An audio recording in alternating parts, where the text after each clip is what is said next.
దేశంలో ఎన్ని చట్టాలు తీసుకువస్తున్నా ఆడకూతురికి రక్షణ ఇవ్వలేకపోతున్నాం. ఆడబిడ్డ ఇంటినుండి బయటకు వెళ్తుందంటే బిక్కుబిక్కుమనుకుంటూ భయపడాల్సిన పరిస్థితిలో దేశంలోని తల్లిదండ్రులు ఉన్నారు.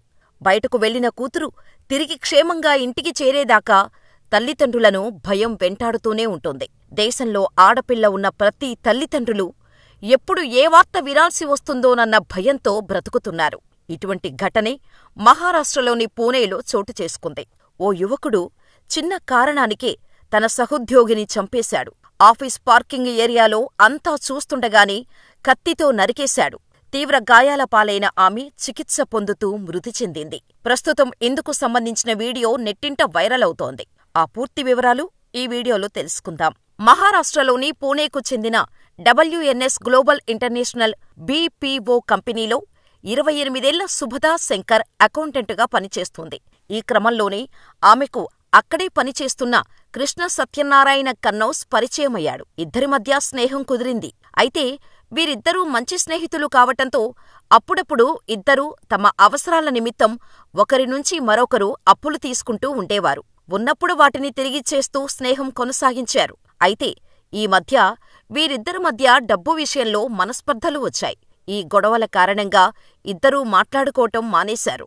ఆడది, దానికే అంత ఉంటే నాకెంతుంటాలి అనే కోపంతో రగిలిపోయాడు. రోజులు గడుస్తున్న కొద్దీ సుభదా శంకర్పై చంపేయాలన్నంత పగ పెంచుకున్నాడు కృష్ణ సత్యనారాయణ కన్నౌస్.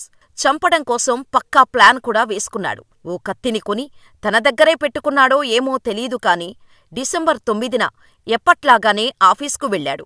సుభదా శంకర్ కూడా ఆఫీస్కు వచ్చింది.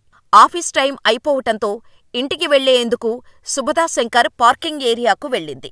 అప్పుడే అక్కడికి కృష్ణ సత్యనారాయణ కన్నౌస్ కూడా వచ్చాడు. సుభదా శంకర్తో మాట్లాడటం మొదలుపెట్టాడు. అక్కడ ఇద్దరి మధ్య ఏం జరిగిందో తెలీదు కాని మాట్లాడుకుంటూనే ఇద్దరూ గట్టిగట్టిగా అరుచుకుంటూ గొడవపడ్డారు. వెంటనే కృష్ణ కన్నౌస్ తన వెంట తెచ్చుకున్న కత్తితో చాలా దారుణంగా, విచక్షణారహితంగా సుభదాపై దాడి చేశాడు. ఇది చూసిన అక్కడున్నవారు ఒక్కసారిగా షాకయ్యారు. షాకు నుంచి తేరుకొని ఆమెను రక్షించే ధైర్యం ఎవరూ చేయలేకపోయారు. తేడా వస్తే తమపై ఎక్కడ దాడి చేస్తాడేమో అనే భయంతో ఎవరూ ఆ ధైర్యం చేయలేదు. దీంతో చాలాసేపటి వరకు కసితో సుభదాను అతి కిరాతకంగా పొడుస్తూనే ఉన్నాడు కృష్ణ కన్నౌస్. ఇలా కసితీరా పొడిచిన తర్వాత ఆ కత్తిని కింద పడేశాడు. అప్పటివరకు చూస్తూ ఉన్న సహోద్యోగులంతా కృష్ణ కన్నౌస్ని పట్టుకొని చితక్కొట్టి పోలీసులకు సమాచారం అందించి అతడిని వారికి అప్పగించారు. సుభదా శంకర్ను స్థానిక ప్రైవేటు ఆస్పత్రికి తరలించారు. అప్పటికే తీవ్ర గాయాలైన ఆమె కొన ఊపిరితో చికిత్స పొందుతూ మరణించింది. ప్రస్తుతం ఇందుకు సంబంధించిన వీడియో నెట్టింట తెగ వైరలవుతోంది. అయితే పోలీసులు కృష్ణ సత్యనారాయణ కన్నౌస్, సుభదా శంకర్ల మధ్య ఏం జరిగింది, కృష్ణ సత్యనారాయణ కన్నౌస్ సుభదాను ఎందుకు చంపాలి అనుకున్నాడో తెలుసుకునే ప్రయత్నం చేస్తున్నారు.